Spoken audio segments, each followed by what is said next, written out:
अस्सलामुअलैकुम नाजरीन कराम, नई वीडियो में आपको खुश आमदीद कहते हैं। इस वक्त पाकिस्तानी सियासत में हर लम्हा सूरत हाल बदल रही है। मैंने आपको पहले भी बताया था कि army chief Syed general Asim Munir America के दौरे पर हैं। उनके दौरे अमेरिका के असरात समरात खा वो मनफी हों या मुस्बत, उनके आने के बाद ही सामने आएंगे। जो कुछ डेवलपमेंट वहाँ पे होंगी, उनकी मुलाकातों के नतीजे में जो कुछ बरामद होगा, उसके असरात और उसके नताइज हम पाकिस्तान की सियासत में देखेंगे। अभी उनका विज़िट जारी व सारी है।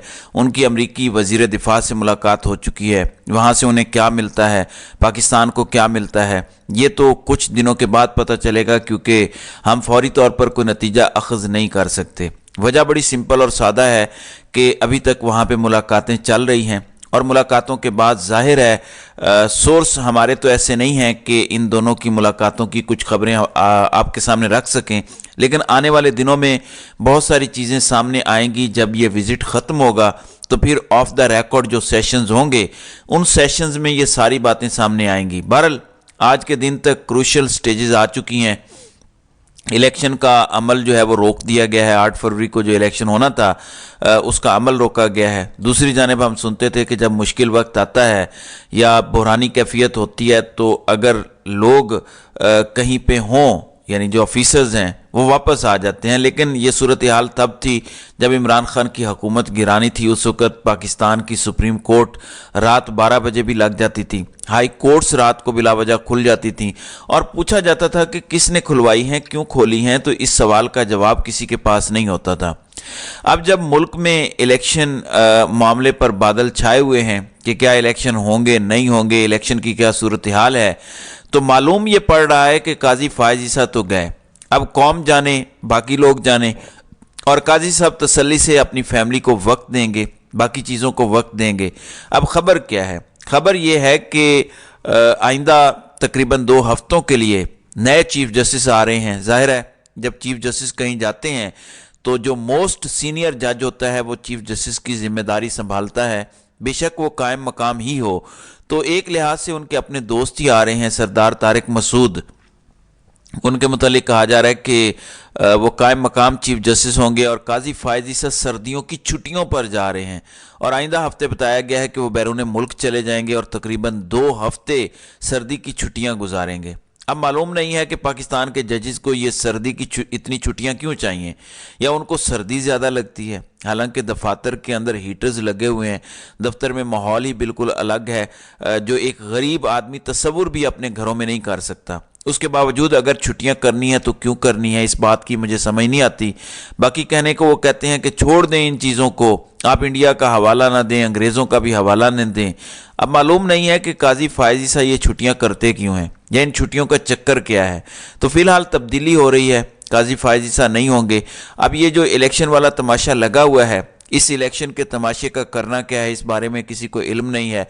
पाकिस्तान तहरीक इंसाफ ये कह रही है कि हमारी वजह से आप ये बहाना ना बनाएं कि इलेक्शन डिले हो रहा है, हम दरख्वास्त भी वापस ले लेते हैं। काजी फायज ईसा आज खुद नोटिस लें, ये कोई इतना बड़ा मामला नहीं है। लेकिन लगता है कि काजी साहब तो फिलहाल जा रहे हैं और उनके बाद जाने के क्या होगा कुछ पता नहीं है। इलेक्शन वाले अमल के हवाले से जब वो 2 हफ्ते बाद आएंगे तो बहुत कुछ हो चुका होगा, तब शायद देर भी हो चुकी होगी। पहले तो नाज़रीन इकराम ये होता था कि अगर कोई ऐसी सूरत हाल होती थी, कोई अगर आला मनसब पर बैठी शख्सियत छुट्टियों पर होती भी थी तो वो छुट्टियां मनसूख करके वापस आ जाती थी। अब मालूम नहीं कि काजी साहब का अचानक जाने का प्रोग्राम क्यों है और क्या वो छुट्टियां मनसूख करके आएंगे और फिर वो पूरे का पूरा जो उनका PR का ग्रुप है वो वाह करेगा कि देखो काजी साहब ने मुल्क कौम के लिए अपनी छुट्टियाँ मनसूख कर दी हैं, वो वापस आ गए हैं। हालांकि ये छुट्टियाँ ज़रूरी नहीं है, कोई स्कूल के बच्चे तो नहीं है कि उनको ठंड ज़्यादा लगती है तो छुट्टियां दे दी जाएं। वो सुप्रीम कोर्ट के जज हैं और पाकिस्तान के चीफ जस्टिस के आला तरीन मनसब पर बैठे हुए हैं। दूसरी जानिब इमरान खान की भी बिलाखिर जमानत की दरख्वास्त मुकर्रर हो गई है। गो के जुल्करनैन कहते हैं कि आप साइफर को रिपोर्ट नहीं कर सकते, तो क्या इसको अब सिफर केस कहा जाए आइंदा के लिए? इन्होंने पाबंदी लगा दी और कहा है कि अगर आपने रिपोर्ट किया, इस पर बात की, तो आप पर भी ऑफिशियल सीक्रेट एक्ट लगा देंगे। अब मालूम नहीं है ऑफिशियल सीक्रेट एक्ट लगाना क्या है। आजम खान के बयान पर लगाना है जिसमें टीवी पे बैठ के क्या कुछ इन्होंने नहीं चलाया, یہ ساری چیزیں اپنی جگہ ہیں۔ اب عمران خان کا کیس اگر اسلام آباد ہائی کورٹ کے اندر ہو تو ہم ایک طویل عرصے سے دیکھتے آ رہے ہیں کہ اس میں جسٹس عامر فاروق ضرور ہوتے ہیں۔ گو ایک حالیہ کیس ایسا ہے جس میں شاید وہ نہ ہو، جبکہ سپریم کورٹ میں جب کیس لگتا ہے تو اس میں جسٹس سردار طارق مسعود ضرور ہوتے ہیں، ان کے پاس ہی عمران خان کا کیس جاتا ہے۔ اب 22 دسمبر کو عمران خان کی درخواست ضمانت پر 3 رکنی بینچ سپریم کورٹ کا بیٹھے گا۔ اس میں ایک تو جسٹس سردار طارق منصور، پھر سید منصور علی شاہ اور جسٹس اطہر من اللہ اس بینچ میں شامل ہیں۔ اب سوالات بڑے بنیادی ہیں کہ کیا عمران خان کو ضمانت ملنی چاہیے کہ نہیں ملنی چاہیے۔ پھر جسٹس عامر فاروق نے ضمانت کو لے کے ایک میرٹ پر جو ڈسکشن کی ہوئی ہے، کیا سپریم کورٹ اس پر کوئی آبزرویشن دے گی؟ پھر کیونکہ سپریم کورٹ کے سامنے یہ تو نہیں ہے کہ سائفر معاملہ ان کیمرہ ہونا چاہیے یا نہیں ہونا چاہیے، لیکن بہرحال یہ بحث بھی وہاں پر ہوگی۔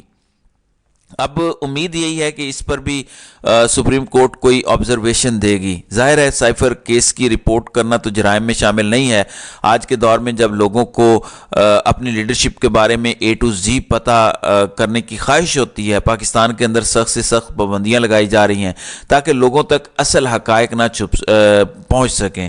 ان کا باتوں کو چھپانا ہی ان کی بددیانتی کو ظاہر کرتا ہے، اور بقول جاوید ہاشمی لوگوں کو اس سے فرق نہیں پڑتا، لوگ سننا بھی نہیں چاہتے، لوگ صرف اور صرف عمران خان کے بارے میں جاننا چاہتے ہیں۔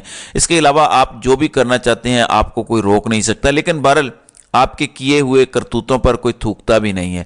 پھر آپ جانتے ہیں کہ عمران خان کے حوالے سے ایک نکاح کا کیس ہے جس میں خاور مانیکا کہتا ہے کہ میری بیوی یہ کام کرتی تھی اور میں دیکھتا تھا، پھر میں ملازم کو بھی بھیجتا تھا کہ جا کے دیکھ کر آؤ کہ وہ کر رہے ہیں کہ نہیں، اور وہ آ کر بتاتا تھا کہ جی کر رہے ہیں، اور پھر میں باہر بیٹھ کر تسلی میں رہتا تھا کہ ٹھیک ہے جی کر رہے ہیں۔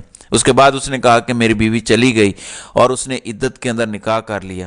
اب وہ کیس چل رہا ہے اور عدالت نے اس کو قابل سماعت قرار دے دیا ہے۔ اب مجسٹریٹ قدرت اللہ انہوں نے ایک نیا حکم جاری کیا، ویسے اس پر ہنسی آتی ہے۔ وہ حکم یہ ہے کہ اڈیالہ جیل حکام 18 دسمبر کو عمران خان کو عدالت میں پیش کریں۔ قدرت اللہ نے نکاح کیس میں تحریری حکم جاری کر دیا۔ اب ناظرین اکرام، پوچھا یہ جانا چاہیے کہ اسلام آباد کے جوڈیشل میجسٹریٹ قدرت اللہ صاحب ہیں، کیا یہ الیکشن کمیشن سے بڑے ہیں؟ کیا یہ سائفر کیس کے جج سے بڑے ہیں؟ اگر انہوں نے الیکشن کمیشن میں پیش نہیں کیا، انہوں نے سائفر کی عدالت کے اندر پیش نہیں کیا، تو کیا قدرت اللہ صاحب کو لگتا ہے کہ عمران خان کو ان کی عدالت میں پیش کیا جائے گا؟ سوال ہی پیدا نہیں ہوتا۔ ہاں یہ ضرور ہے، آپ کو پتہ ہی ہے، اب جہاں باقی کیسز کا ٹرائل جیل میں ٹرائل ہو رہا ہے، آپ تیاری پکڑ لیں، اگلے چند دنوں کے اندر شاید یہ خبر بھی آیا کرے گی کہ نکاح کیس کے اندر مانیکا اور باقی سارے اڈیالہ جیل پہنچ گئے ہیں عمران خان کا ٹرائل کرنے کے لیے۔ اب ایک خبر جاتے جاتے میں آپ کو IMF کے حوالے سے دینا چاہتا ہوں۔ آپ جانتے ہیں کہ پاکستان اور IMF کا بھی سٹینڈ بائی ایگریمنٹ ہونا ابھی باقی ہے، تو شہباز رانا کی خبر یہ ہے کہ IMF نے کہا ہے کہ جو سیلریز پرسن ہیں ان پر پاکستان مزید ٹیکس لگائے، اور جو سیلریز ہیں اس وقت مجموعی طور پر جو 7 ہیں ان 7 کو کم کر کے 4 کر دیا جائے۔ اگر یہ ہو گیا تو پاکستان کا غریب طبقہ اور پاکستان کا تنخواہ دار طبقہ جو آلریڈی بہت زیادہ پسا ہوا ہے وہ مزید پسنے کی تیاری کر لے۔ تو ناظرین کرام، آپ کی اس ویڈیو کے حوالے سے کیا رائے ہے؟ آپ اپنی رائے کا اظہار کامنٹ سیکشن میں ضرور کیجیے گا۔